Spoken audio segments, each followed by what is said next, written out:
বিসমিল্লাহির রহমানির রহিম। আসসালামু আলাইকুম বন্ধুরা, কেমন আছেন? আশা করি সবাই ভালো আছেন। Welcome back to my new blog. অনেকদিন পর আপনাদের সামনে একটি রেসিপি নিয়ে চলে আসলাম।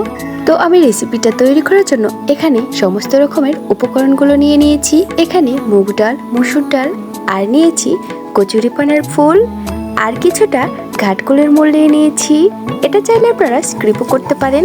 তো এখন সবগুলো উপকরণই শিলপাটার মাধ্যমে বেটে নেব।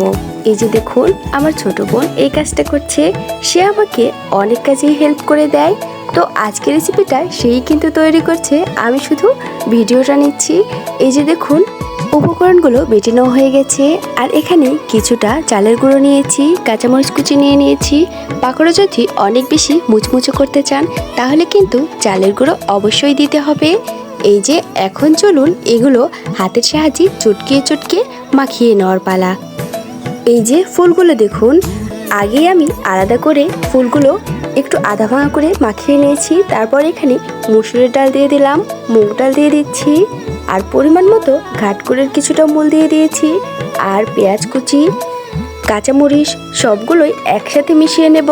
চালের গুঁড়ো একসাথে এইভাবে হাতের সাহায্যে চটকিয়ে চটকিয়ে মাখিয়ে নেব।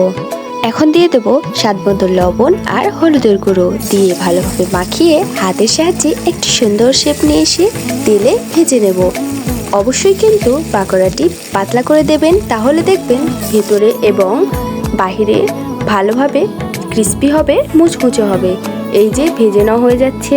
কিছুক্ষণ অপেক্ষা করার পর এক পাশে হয়ে গেলে অন্য পাশে সুন্দরভাবে উল্টিয়ে পাল্টিয়ে দেবো। দেখুন এখন কালারটা মাশাআল্লাহ এত সুন্দর এসেছে, দেখতে যতটা সুন্দর লাগছে মাশাআল্লাহ খেতেও অনেক মজার হয়েছে। ফার্স্ট টাইম ট্রাই করে এই পাকোড়াটির প্রেমে পড়ে গেছি, এতটাই ভালো লেগেছে। আপনারাও কিন্তু একবার হলেও বাসায় এই পাকোড়াটি ট্রাই করে দেখবেন, আমার বিশ্বাস আপনাদের অনেক বেশি ভালো লাগবে। তো এইরকম করে এই যে দেখুন প্রথম ধাপে ভেজে নেওয়া হয়ে গেছে। এরকম করেই 2 থেকে 3টি ব্যাচে আমি পাকোড়াগুলো ভেজে নিয়েছি। সবাই মিলে অনেক মজা করে খেলাম। আমরা ছাদে এসে সব আপুরা মিলে অনেক মজা করে পাকোড়াগুলো খেলাম। সত্যি অবহেলায় পড়ে থাকা এই কচুরিপানাগুলো খেতে এতটা সুস্বাদু আর মজাদার আমরা কখনো কল্পনাও করতে পারিনি। ফার্স্ট টাইম ট্রাই করে আমাদের অনেক বেশি ভালো লেগেছে। আপনারা কেউ কি খেয়েছেন এই পাকোড়াটি? যদি খেয়ে থাকেন অবশ্যই কমেন্ট করে জানিয়ে যাবেন। আর আমার ফেসবুক প্ল্যাটফর্মের প্রাণপ্রিয় বন্ধুদের বলছি, আমরা একে অপরের পাশে থেকে সামনে এগিয়ে যাব ইনশাআল্লাহ।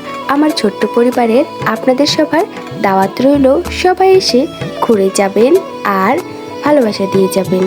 ভিডিওটি কেমন লাগলো অবশ্যই কিন্তু কমেন্ট করে জানাতে ভুলবেন না। আজকের ভিডিওটি এই পর্যন্তই, আবার নতুন কোনো ভিডিওতে আপনাদের সাথে দেখা হয়ে যাবে। সবাই ভালো থাকবেন, সুস্থ থাকবেন। আল্লাহ হাফেজ।